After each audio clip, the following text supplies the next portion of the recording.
बहुत पुरानी बात है। एक जंगल में एक गुरुकुल था जिसमें बहुत सारे बच्चे पढ़ने आते थे। एक बार की बात है, गुरुजी सभी विद्यार्थियों को पढ़ा रहे थे, मगर एक विद्यार्थी ऐसा भी था जिसे बार बार समझाने पर भी समझ में नहीं आ रहा था।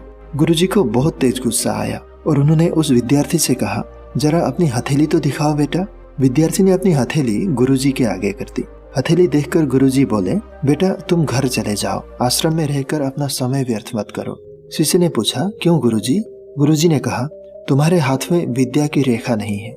गुरुजी ने एक दूसरे होशियार विद्यार्थी की हथेली उसे दिखाते हुए कहा, ये देखो, ये है विद्या की रेखा, यह तुम्हारे हाथ में नहीं है। तुम्हारे भाग्य में विद्या नहीं है, इसीलिए तुम समय नष्ट ना करो, घर चले जाओ और वहां अपना कोई और काम करो। यह सुनने के बाद उस विद्यार्थी ने अपने जेब से एक चाकू निकाला, जिसका प्रयोग वह रोज सुबह अपने दातून काटने के लिए किया करता था। उस चाकू की नोक से उसने अपने हाथ में एक गहरी लकीर बना दी। तब वह गुरुजी से बोला, मैंने अपने हाथ में विद्या की रेखा बना ली है गुरुजी। यह देखकर गुरुजी द्रवित हो उठे और उन्होंने उस विद्यार्थी को गले से लगा लिया। गुरुजी कहने लगे, तुम्हें विद्या सीखने से दुनिया का कोई ताकत नहीं रोक सकता। दृढ़ निश्चय और परिश्रम हाथ की रेखाओं को भी बदल देती है। दोस्तों, क्या आप जानते हैं वो विद्यार्थी कौन था?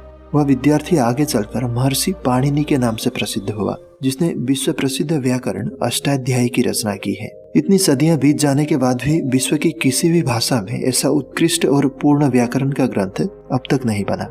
दोस्तों, इस कहानी की शिक्षा यही है कि लोग चाहे जो भी बोलें, हम हर एक को गलत साबित करते हुए अपनी लगन और परिश्रम के दम पर जो चाहे वो सब कुछ हासिल कर सकते हैं।